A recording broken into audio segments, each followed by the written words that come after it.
Bueno, démosle la más cordial bienvenida al doctor Freddy Carrión, que está con nosotros. Muchísimas gracias, doctor, por aceptar pues esta entrevista en Ecuador en directo. Siempre pues es un gusto compartir con usted y sobre todo de temas tan importantes. Hola, buenos días, Carlita. Un gusto saludarle, Jaime. Encantado de poder estar y compartir con ustedes y con su audiencia también temas tan relevantes para lo que está sucediendo en el país y lo que se espera que pase, ¿no?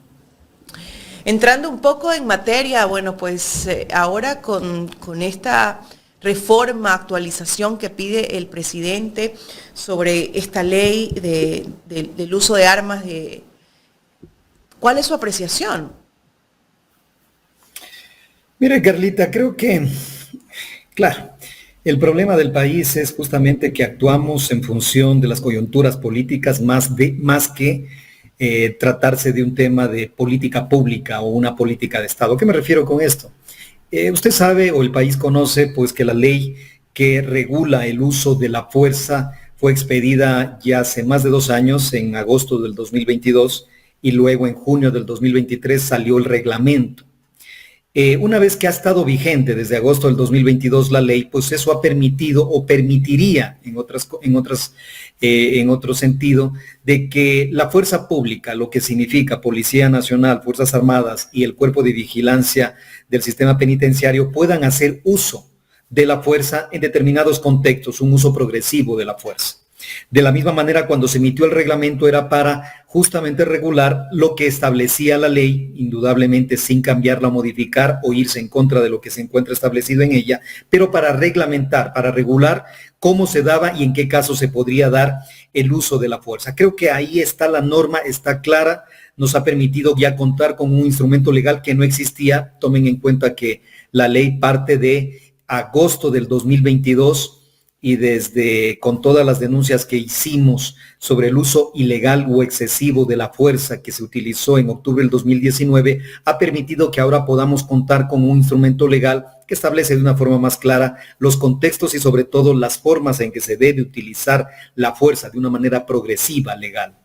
Ahora, lo que ha sacado, lo que ha expedido el decreto ejecutivo el presidente de la República, refiriéndose que hay que actualizar los manuales, tanto para la Policía Nacional como para las Fuerzas Armadas, yo diría que eso es llover sobre mojado. ¿A qué me refiero? Si está la ley, si está el reglamento, ni siquiera se necesita una disposición del presidente de la República para que esté actualizados aquellos manuales de operación de las fuerzas de seguridad, entiéndase Fuerzas Armadas, entiéndase Policía y el cuerpo de seguridad de vigilancia penitenciaria, que tienen que estar siempre armonizados con lo que dice la ley y con lo que dice el reglamento. Por lo tanto, este decreto del presidente de la República ha sido un llamado innecesario a lo que ya consta en la ley, a lo que ya consta en el reglamento.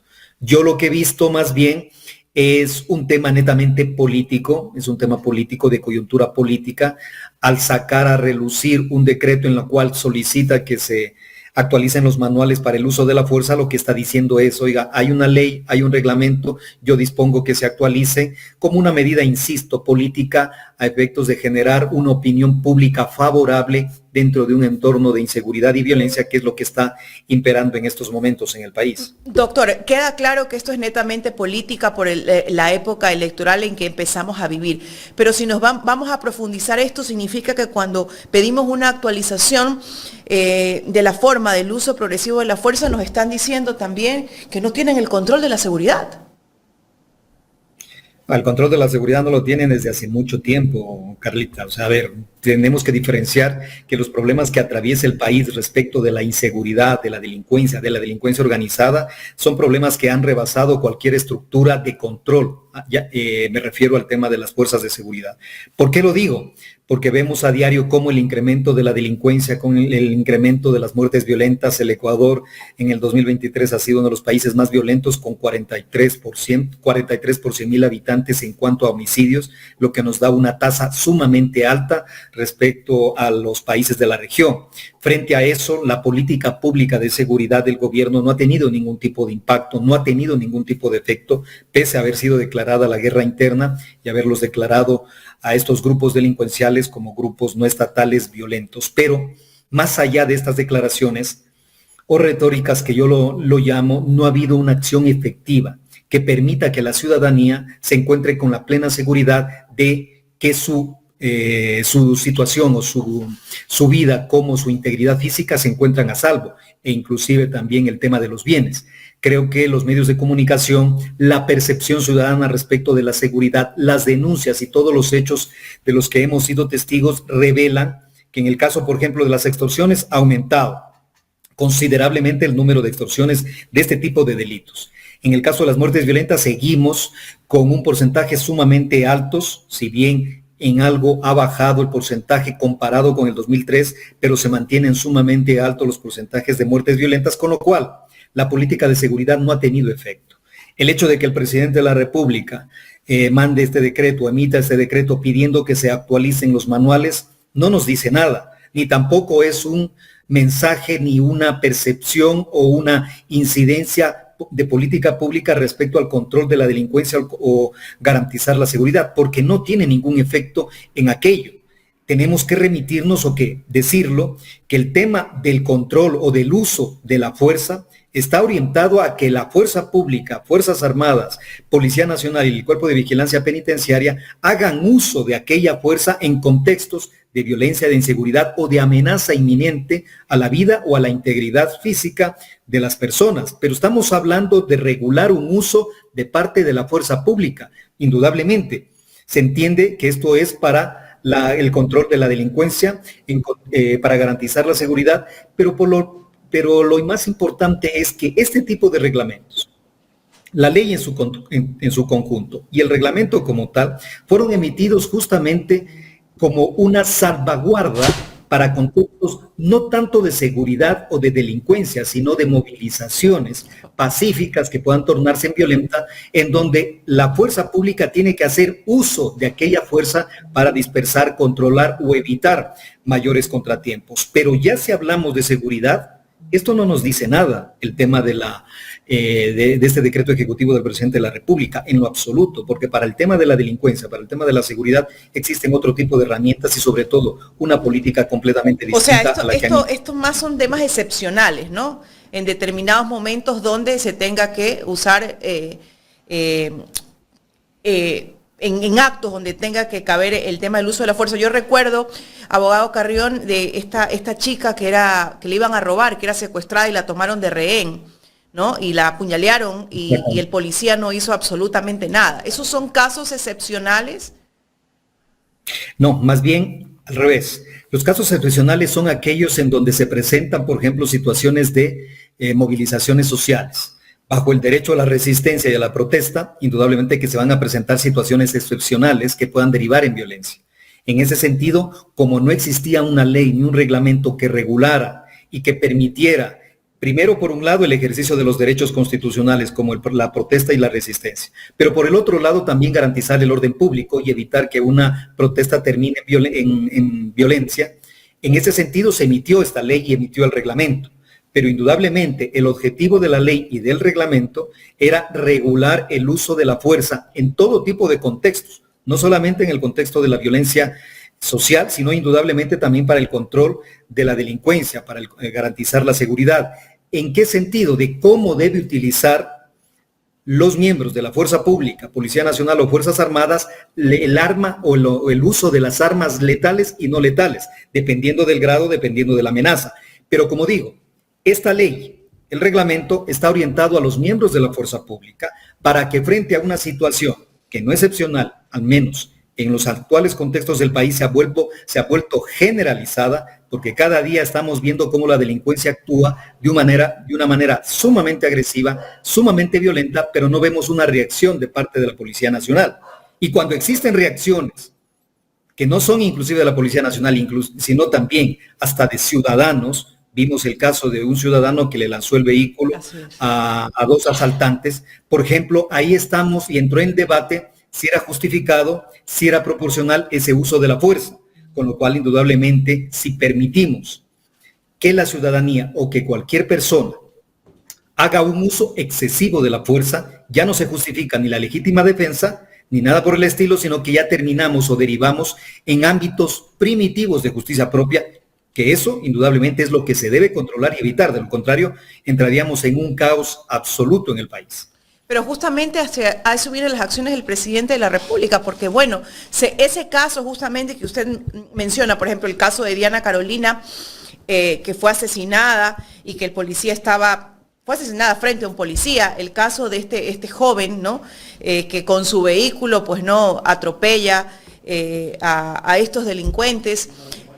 Y mueren, ¿no? Eso genera reacciones. Entonces, ¿cómo controlamos estas situaciones, doctor? O sea, ¿qué garantía tiene la ciudadanía? Porque ¿qué es lo que decimos los ciudadanos común, los que caminamos de a pie, los que escuchamos? O sea, si yo no me defiendo, corro el riesgo de que me maten a mí. Sí, completamente, Carlita. A ver, el problema es que no solamente lo vamos a solucionar regulando el uso de la fuerza. Ese es un mecanismo para la fuerza pública para actuar en derecho y evitar usos excesivos o arbitrarios de la fuerza. Esta ley, este reglamento está orientado para la fuerza pública, para que puedan actuar frente a la delincuencia. Ese es el primer punto. Pero respecto a los actos que cometen ciudadanos, indudablemente que caen en un ámbito en donde o se justifica la legítima defensa o caen en los ámbitos de la justicia por mano propia, que tiene que ser controlada, porque de lo contrario caeríamos en situaciones de barbarie. Yo entiendo que por el lado de la ciudadanía pues existe esa ansiedad, ese deseo de seguridad, que frente a la inanición, a la impotencia y a la falta de una política de seguridad de parte del gobierno nacional, la ciudadanía, los ciudadanos nos encontramos indefensos y ante una agresión violenta de la delincuencia, ¿qué es lo que hacemos? Lo que queremos es reaccionar para proteger la vida, la integridad de nuestra familia y por supuesto de nuestras pertenencias y bienes. Pero eso no se lo puede hacer de manera incontrolada, injustificada, porque como ciudadano yo caigo en otro tipo penal, que es, me tomo la justicia por mano propia y puedo terminar en actos delictivos como el homicidio, porque a través de esta reacción de la ciudadanía podemos caer en este tipo de actos que ya no se justifican legalmente. Ahí es donde el papel de las fuerzas de seguridad, Policía Nacional, Fuerzas Armadas, tienen un papel sumamente importante en controlar, en garantizar la seguridad. Pero insisto, esta solamente es una parte del problema o una parte de la solución. Si usted, Carlita, Jaime, por ponerles un ejemplo, la Policía Nacional logra la captura de un delincuente agresivo, de un delincuente violento, de un delincuente que ha cometido un delito en flagrancia, y lo lleva a los juzgados y tribunales de la República para ser sometido a un juzgamiento. Y vemos que un fiscal no acusa, o un juez que no juzga o no establece las medidas necesarias de seguridad, sino que ante delincuentes o ante delitos sumamente graves los deja en libertad, pues indudablemente generamos esa sensación de inseguridad y a la final, si de parte de la Policía Nacional hay el control delincuencial, pero de parte de la Administración de la Justicia no hay el respectivo juzgamiento y sanción, parte del Ejecutivo, que eso también es importante, no hay los centros o las garantías para el cumplimiento de una pena, entonces por cualquiera de los lados que usted lo vea, no vamos a tener ningún tipo de seguridad, porque para eso necesitamos de estos tres componentes que permitan garantizar aquello.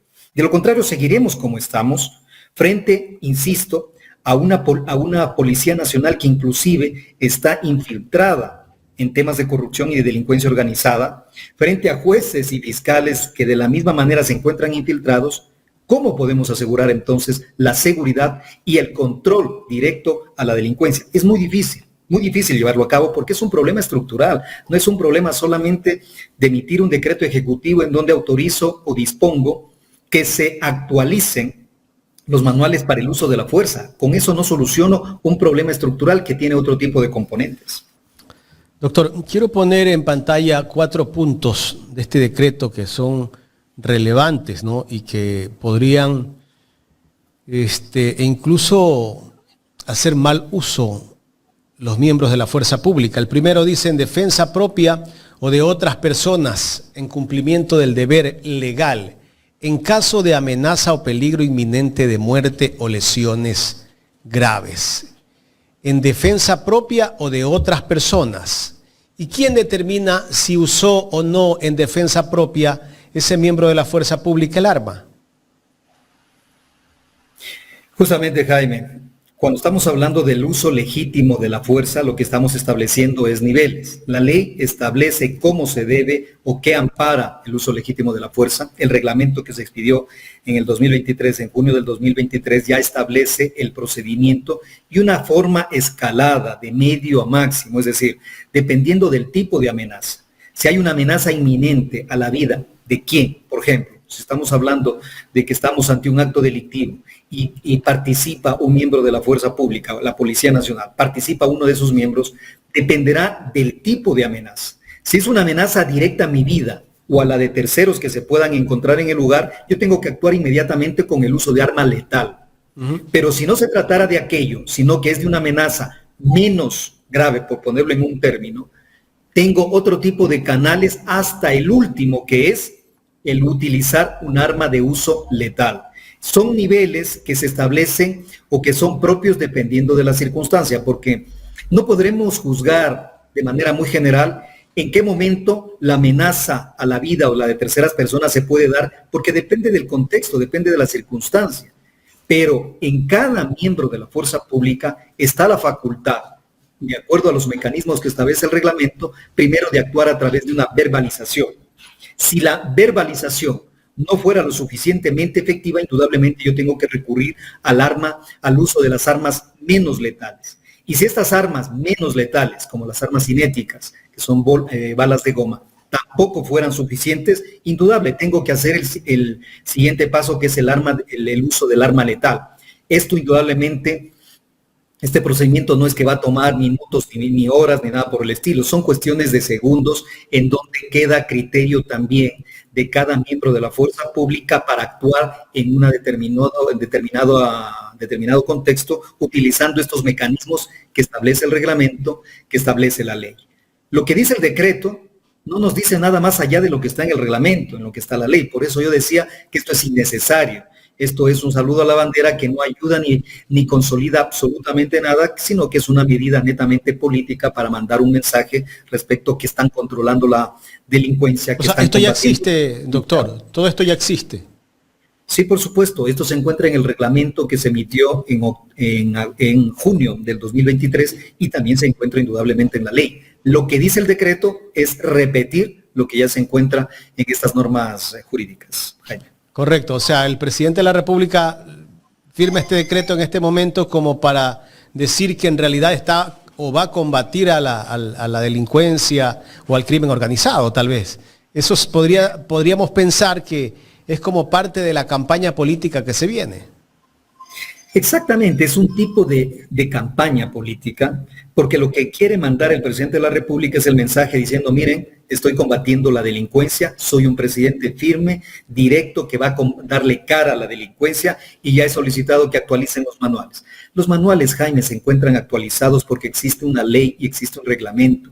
El manual tiene un valor menor jerárquicamente respecto al reglamento y respecto a la ley. Por lo tanto, ningún manual de las Fuerzas Armadas, de la Policía Nacional, pueden contravenir la norma reglamentaria o la norma legal en este caso, porque ya existe una ley. Lo que dice el presidente de la República es prácticamente una política que forma parte de su ámbito electoral de combate a la delincuencia, pero que no aporta nada más de lo que ya se encuentra en la ley y el reglamento. Así de simple, Jaime. La última parte de esto que publica Diario El Comercio dice: impedir la evasión o fuga de una persona que representa una amenaza o peligro inminente. ¿Esto también existe? Por supuesto. Dentro del uso de la fuerza se encuentra, es que, a ver, tenemos que tomar en cuenta que el uso de la fuerza está destinado a aquellos miembros de las fuerzas de seguridad. Está la Policía Nacional, está las Fuerzas Armadas y está el Cuerpo de Vigilancia Penitenciaria. Por ejemplo, para el Cuerpo de Vigilancia Penitenciaria no existe ni manual. Y son aquellos que regulan o que controlan el tema de las personas privadas de la libertad dentro de las cárceles, intramuros. Pero ahí no tenemos ni siquiera un manual. La Policía Nacional cuesta con un manual, igual que las Fuerzas Armadas tienen manuales que ya están actualizados, pero en el caso del Cuerpo de Seguridad de Vigilancia Penitenciaria no existe ni siquiera manual. Y ahí nos falta regular más que regular o reglamentar, sino establecer el procedimiento para cuando deban actuar utilizando utilizando las armas, cuando existan contextos no solamente de evasión o fuga, sino también los motines carcelarios. Se encuentra establecido cómo debe actuar la seguridad penitenciaria ante un motín carcelario, cuando la principal preocupación y obligación que tiene estos cuerpos de seguridad y vigilancia penitenciaria es la vida y la integridad de las personas. Y eso se encuentra recogido en la ley, porque esa es una obligación constitucional de que el uso legítimo de la fuerza de parte de Policía Nacional, de Fuerzas Armadas y del Cuerpo de Seguridad de Vigilancia Penitenciaria tienen por obligación fundamental, Jaime, la vida de las personas.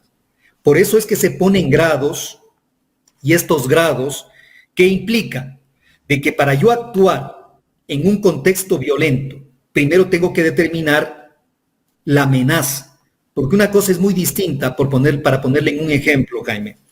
Una cosa es, digamos, lo que pasó en este video, en donde vemos que están asaltando y yo lanzo el vehículo a las dos personas, a los delincuentes, les lanzo el vehículo.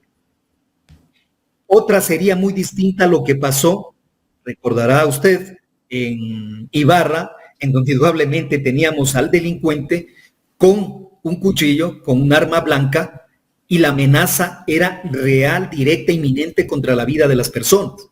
En esos dos contextos, en esos dos ejemplos que le he puesto, la Policía Nacional tiene que actuar de una manera distinta.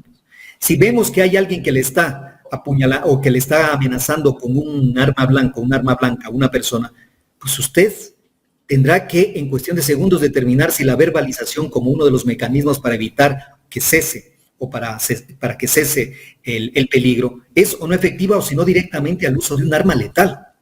Pero en el caso de un robo, de un asalto como el que vimos, ¿usted cree que es proporcional el uso de la fuerza, lanzarle un vehículo, inclusive con el riesgo de quitarles la vida? Pues esos son los niveles en donde se tiene que justificar la proporcionalidad del uso de la fuerza con una finalidad fundamental, Jaime. Yo en esto insisto y soy muy claro. Si bien los contextos de inseguridad, de violencia, de delincuencia que vive el país son realmente alarmantes, y la mayoría, casi toda la población, lo que exige de parte del Estado y de las instituciones públicas es una reacción rápida, inclusive violenta, el Estado no puede actuar bajo venganza privada, no puede actuar con usos excesivos de fuerza, no puede permitir la justicia por mano propia, porque en el momento en que lo haga, no tendremos Estado, no tendremos ningún tipo de institución. Hay gente que aplaude esto, doctor. Justamente, como yo le decía, lo aplauden porque el nivel de inseguridad y de violencia es tan alto que la gente exige reacción. Pero esa es una reacción primitiva o primaria que la tenemos cualquier ser humano, que ante el daño que sufrimos nosotros o cualquiera de nuestra familia, lo primero que queremos hacer es actuar con la venganza y si lo vemos al sujeto ahí, golpearlo hasta matarlo. Pero esa es una reacción primaria que en un Estado no podemos permitirla, a riesgo indudablemente de derivar en un Estado de una barbarie absoluta en donde cada quien verá y defenderá sus vidas y sus pertenencias de la manera en que se le ocurra. Es decir, llegaremos a la ley del más fuerte. En un Estado de Derecho no podemos permitir.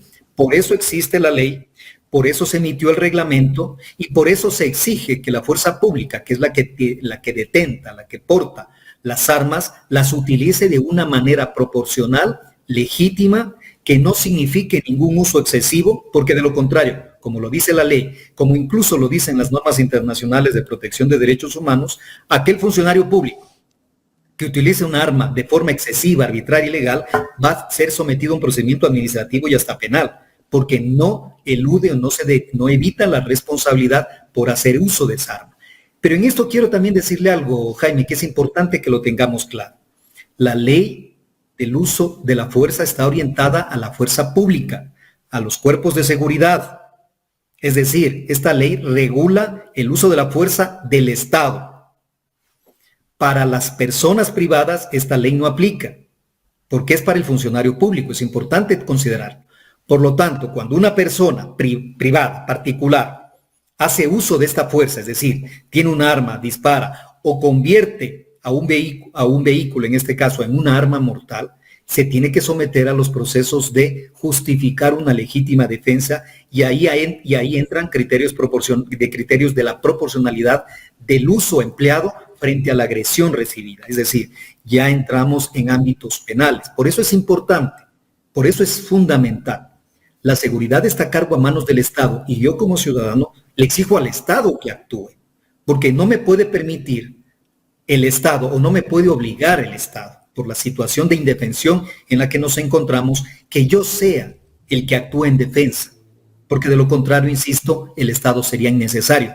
No necesitaríamos tener un Estado si me tengo que defender yo, cuando esa es una facultad exclusiva del Estado de garantizarme seguridad y evitar, obviamente, o controlar la delincuencia. Correcto, doctor. Me quiero ir por el tema de los centros de rehabilitación social del Ecuador. En este momento están siendo controlados por las Fuerzas Armadas. Hay tal vez algunos centros que están en manos de la policía.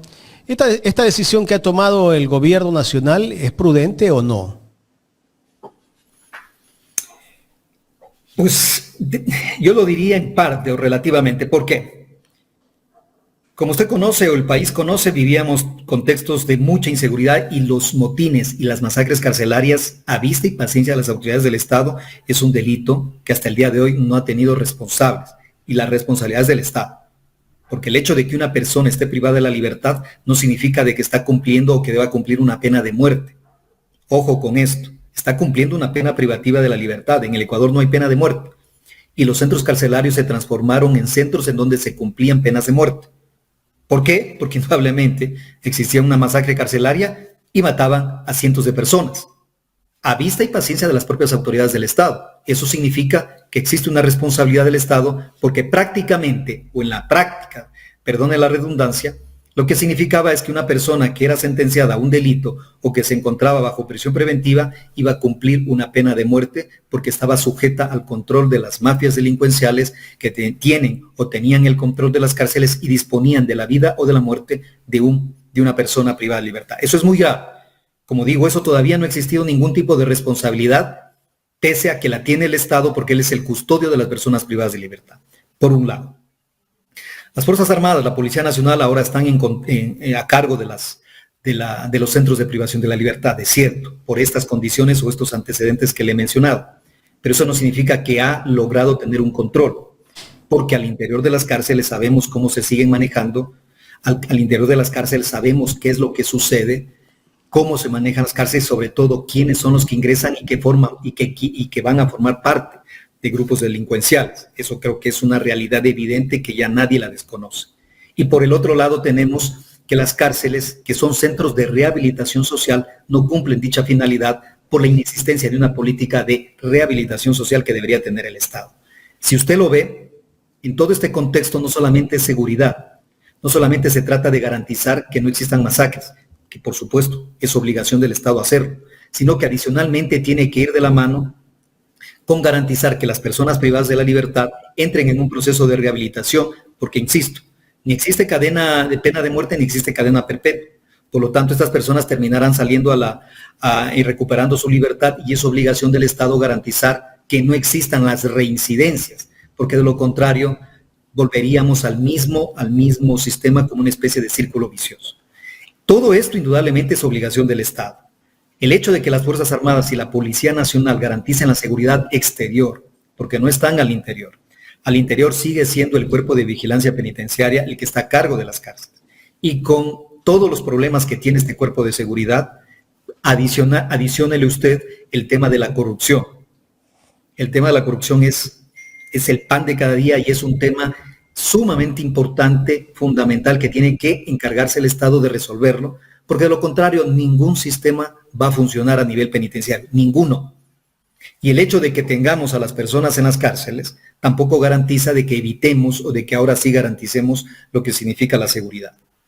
Las Fuerzas Armadas, la Policía Nacional incluso corren el riesgo, como hemos visto los casos, de que se corrompan. ¿Por qué se corrompen? Porque la plata o el dinero que circula al interior de las cárceles permea a las propias instituciones. Miembros de la Policía Nacional que forman parte de delincuencia organizada. Miren cómo ha habido casos en donde hasta ya miembros de las Fuerzas Armadas ya empiezan a ser o a formar parte de estas estructuras y denunciados o detenidos en flagrancia, en donde vemos que las fuerzas de seguridad, como todo proceso social, también pueden corromperse. se están corrompiendo. Entonces, la tarea de las Fuerzas Armadas no es controlar las cárceles. La tarea de la Policía Nacional no es controlar las cárceles. La tarea de la Policía Nacional es controlar la delincuencia, combatir a la delincuencia, pero sobre todo dotar y garantizar a los ciudadanos de seguridad. Carrión, ¿desde cuándo empezó el descontrol en los centros de rehabilitación social del Ecuador? ¿Desde qué gobierno? Yo registré la primera masacre carcelaria, Jaime, en el 2021, enero del 2021, en el gobierno de Lenín Moreno, masacre carcelaria. El descontrol, la falta de regulación de los centros carcelarios empieza desde que eliminamos instituciones públicas, a mi criterio, por ejemplo, como el Ministerio de Justicia y Derechos Humanos. Al crear el SNAI, lo creamos como un cuerpo, como una institución completamente amorfa, que no formaba parte de un sistema de seguridad. Ahí empezamos un desmantelamiento de los órganos de control y de regulación de los sistemas carcelarios. Luego usted lo pone en el SNAI a personas que no tenían ni la experiencia, o crea un directorio que era el directorio del organismo rector del Servicio de Rehabilitación Social, que no funcionaba porque tenía a varios ministerios que solamente justificaban tareas completamente aisladas, pero no que formaban parte de una política integral de seguridad o de rehabilitación social. Entonces, indudablemente permitió que acceda al control aquellas mafias delincuenciales que ahora controlan las cárceles. Por el otro lado, también tiene usted, indudablemente, el aumento de la delincuencia, el aumento de la inseguridad, pero sobre todo el tema del narcotráfico, que ya ha permeado completamente a todas las instituciones del Estado. Eso indudablemente genera las condiciones necesarias como para que las cárceles se conviertan en centros en donde se opera, se maneja, se controlan las cárceles, se disponen hacia el exterior también una serie de medidas, pero no solamente en las cárceles, sino como parte de una estructura mucho más amplia de lo que significa la delincuencia organizada. Entonces, si usted me pregunta, ¿cuándo perdimos el control o cuándo dejamos de tener la regulación de las cárceles? Pues yo le podría decir que eso podría tener una cola mucho antes, inclusive desde que nace el ser humano y se generan situaciones de delincuencia o inseguridad. Pero las causas más inmediatas, que provocaron masacres carcelarias, que han provocado motines y que han provocado una serie de actos violentos, indudablemente lo tenemos desde la época del gobierno de Lenín Moreno, ¿no? Doctor, me quiero pasar a otro tema, antes de que venga mi compañera Carlaro. Respecto a la prisión arbitraria e ilegal del ex vicepresidente Jorge Glass, así lo determinó un juez de primera instancia cuando presentaron el primer habeas corpus, me parece. La Defensoría del Pueblo debe actuar, debe también estar pendiente de cómo está la situación de Jorge Glass, porque las condiciones en donde está en una cárcel de máxima seguridad, como es La Roca, son bastante deplorables. ¿Qué debe hacer la Defensoría? ¿Debe cumplir alguna misión en esta situación que está viviendo Jorge Glass? Pero por supuesto, Jaime, supuesto así. A mí créame que realmente me llena de mucha indignación ver la pasividad de la Institución Nacional de Derechos Humanos frente a estos actos vulneratorios de derechos de las personas. Nosotros como institución de derechos humanos no podemos estar viendo si una persona es afiliada política a determinado o cual partido, o que por su raza, sexo, condición sexual, yo tengo que dar mayor o menor atención. Nuestros postulados como defensores de derechos humanos es defender la dignidad de las personas. El caso de Jorge Glass ya es un caso de una flagrante y permanente vulneración de los derechos de las personas, porque para empezar, si nos remitimos al tema de la embajada, ya desde ahí empezamos a ver cuál ha sido la dimensión y el objetivo político en el que se convirtió el ex vicepresidente Glass. Esta es una lucha política en donde ha utilizado la justicia para ajuste de cuentas y para posicionar una idea de que yo soy firme, de que yo soy el paladín de la justicia y que estoy metiendo a la cárcel a los corruptos. No funciona así un Estado de Derecho, en donde debe precautelar ante todos es la dignidad del ser humano, porque el hecho de cometer una infracción no nos convierte no nos convierte en animales, no nos convierte en seres no sintientes, sino seguimos siendo seres humanos en donde se rescata la dignidad. Eso por un lado. Por el otro lado, ya a nivel legal y jurídico, la Roca no está diseñada, Jaime, para tener a personas que se encuentran en procesos penales, ni siquiera incluso para aquellos que han sido sentenciados, a no ser que revistan dentro del cumplimiento de la pena situaciones de gravedad, situaciones violentas, situaciones de que ya no se pueda convivir con esas personas. Se me ocurre, al interior de las cárceles, y esto lo conocemos, lo conoce todo el país, existen personas en donde disponen la muerte de tal o cual persona privada de libertad al interno o hacia afuera. Ya están cumpliendo una pena, pero siguen disponiendo o dando órdenes. Y hay otros que las ejecutan. Entonces, claro, si usted ve, hay personas que ya no tienen ningún tipo de intención de proyección, ni mucho menos de posibilidad de rehabilitación, porque han convertido la actividad delictiva en una forma de vida al interior de las cárceles. Si usted tiene ese tipo de personas, por supuesto, al mantenerlas en un determinado centro, lo único que hace es reproducir la delincuencia, reproducir la violencia. Para ellos está diseñada la cárcel, la Roca, como una forma de aislamiento y de separación a efectos de evitar contactos. Y sobre todo por la gravedad también de la persona privada de libertad, que no puede estar en un medio como en el resto de las cárceles que encuentran en el país. Pero meter en la cárcel al ex vicepresidente Glass, se ve que clara y netamente se trata de una situación netamente de venganza política, de un objetivo político para presentarlo como un trofeo político, y eso nos vuelve a épocas primitivas, en donde estamos utilizando, insisto, la venganza para ajuste de cuentas. Eso no lo puede hacer un Estado. Y en el tema de violaciones a los derechos humanos lo hemos visto constantemente. Hay una persona que fue y cumplió una función tan importante en el país como es ser el ex vicepresidente de la República. Creo que esa condición indudablemente le da un estatus diferente. Me refiero al tema de peligrosidad, esos son los conceptos que se maneja para que una determinada persona privada de libertad vaya a la Roca. Y el segundo punto es, si vemos a una persona que viene de un proceso completamente irregular y ilegal en su detención, como es el asalto a la embajada. Punto 2. Vemos de que se inician procesos por el tema de la reconstrucción de Manabí, y ya hay un componente político muy importante, porque lo que ha considerado, lo que se ha configurado como delito es una decisión política. ¿Y a qué me refiero como decisión política? Usted en el ejercicio del gobierno puede determinar si la obra A o la obra B debe realizarse, o si la obra C, D o Z debe realizarse en forma prioritaria. Ese es el objetivo de este caso, por el cual también se ha ordenado la prisión. Eso no amerita, bajo ningún punto de vista, de que sea recluido en una cárcel que además, insisto en esto, Jaime, tiene una única finalidad: quebrar a las personas.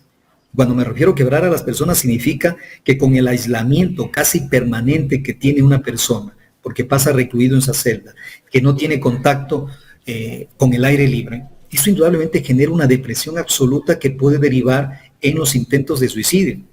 El expresidente Jorge Glass lo ha dicho, yo debería ya estar muerto porque me tomé 60 pastillas. Y frente a eso, ¿cuál es la reacción del gobierno? No generar o no darle ningún tipo de importancia. Pero lo más grave, ¿cuál es la reacción de los organismos de derechos humanos, de las organizaciones de derechos humanos del país? Ninguna, silencio. ¿Cuál es la reacción de la Institución Nacional de Derechos Humanos de la Defensoría del Pueblo, que tiene un mecanismo que es el mecanismo de prevención contra la tortura, que incluso forma parte del mecanismo internacional de las Naciones Unidas de prevención contra la tortura? Esto se trata de un caso de tortura que lo debería haber documentado y presentado al país, exigiendo que Jorge Glass, si va a ser detenido o si se va a encontrar detenido, se encuentre detenido en una cárcel o en un centro de rehabilitación social que no tenga esas condiciones de la Roca. Pero tendría que haber habido el informe. Y si a eso le añadimos que además también existe este intento de suicidio, eso es una alerta sumamente grave que debería haber sido reportada de parte de la Defensoría del Pueblo a Mecanismo de Prevención de la Tortura de Naciones Unidas, para que tengan este tipo de alertas. Insisto, Jaime, y en esto yo quiero ser muy claro. Cuando era defensor del pueblo, yo no empecé a ver a esta persona como es correísta, entonces la voy a defender. Como este es anticorreísta, no la voy a defender. Como este es noveísta, sí la voy a defender. Es que un defensor del pueblo no puede jugar con las coyunturas políticas para defender a tal o cual persona, porque su función es defender la dignidad del ser humano. Y en el caso, insisto, de Jorge Glass, se han vulnerado todos los procedimientos legales, se ha atentado contra su vida y su integridad física al someterlo a una prisión que tiene como fin, insisto, quebrarlo psicológica y emocionalmente, y se debe rescatar que la pena de prisión o que la prisión como tal no tiene como fin la expiación de la culpa, sino el pago por una infracción en marcos de seguridad en donde se garantice la vida y la integridad de las personas privadas de libertad como una máxima.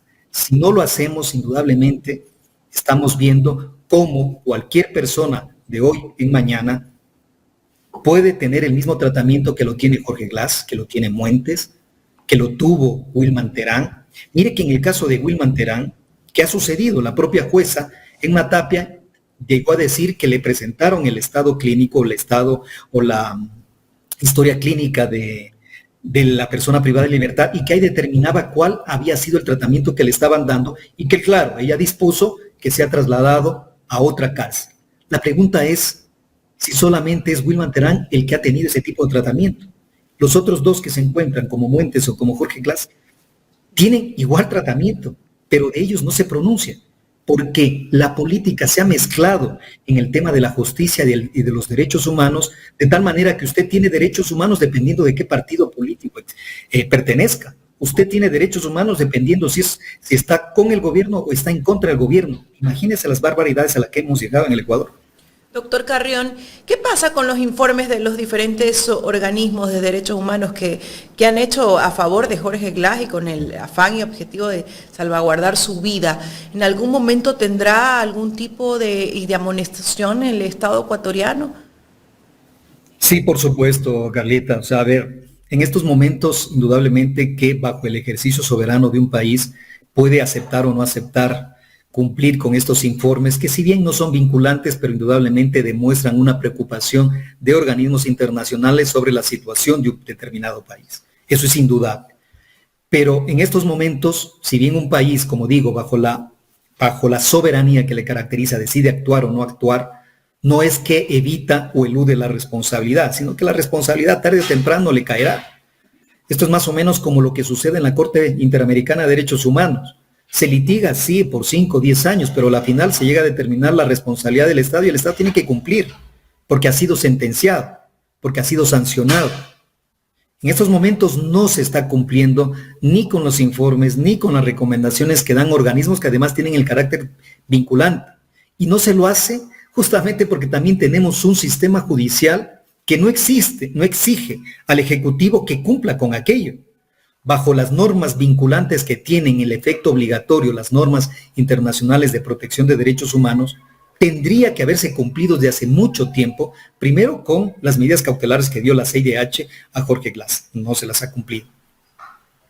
Luego, los informes, obviamente, de los organismos de derechos humanos de Naciones Unidas, en donde ponen la alerta y la preocupación sobre la situación por la que está atravesando Jorge Glass, respecto a su encarcelamiento, al cumplimiento de su pena y a todo el tratamiento que ha tenido respecto de sus procesos penales. No los cumple. Pero si un sistema judicial, insisto, se alía con el Ejecutivo y bajo argumentos falaces trata de justificar esas posiciones, ahí vemos la crisis de la institucionalidad. Lo grave, Carlita, es la miopía que tienen las autoridades de gobierno pensando que este poder será eterno.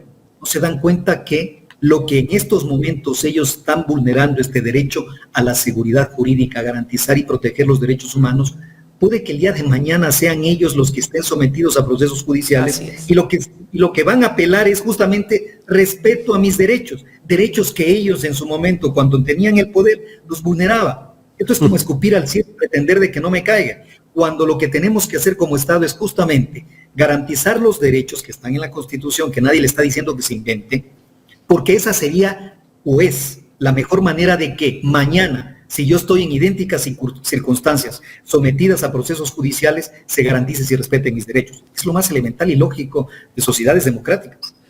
Doctor, queremos agradecerle por su tiempo de haber comparecido aquí a Ecuador en directo. Encantado, Jaime. Carlito, un fuerte abrazo. Gracias por la invitación. Un abrazo, doctor Carrión. Toda la razón. Se olvidan de que este mundo da vueltas, de que gira, de que la vida es una rueda, de que el poder es efímero y que en algún momento les puede suceder por distintas causales lo mismo. De eso se olvidan los políticos y se olvidan quienes ostentan del poder en determinado momento.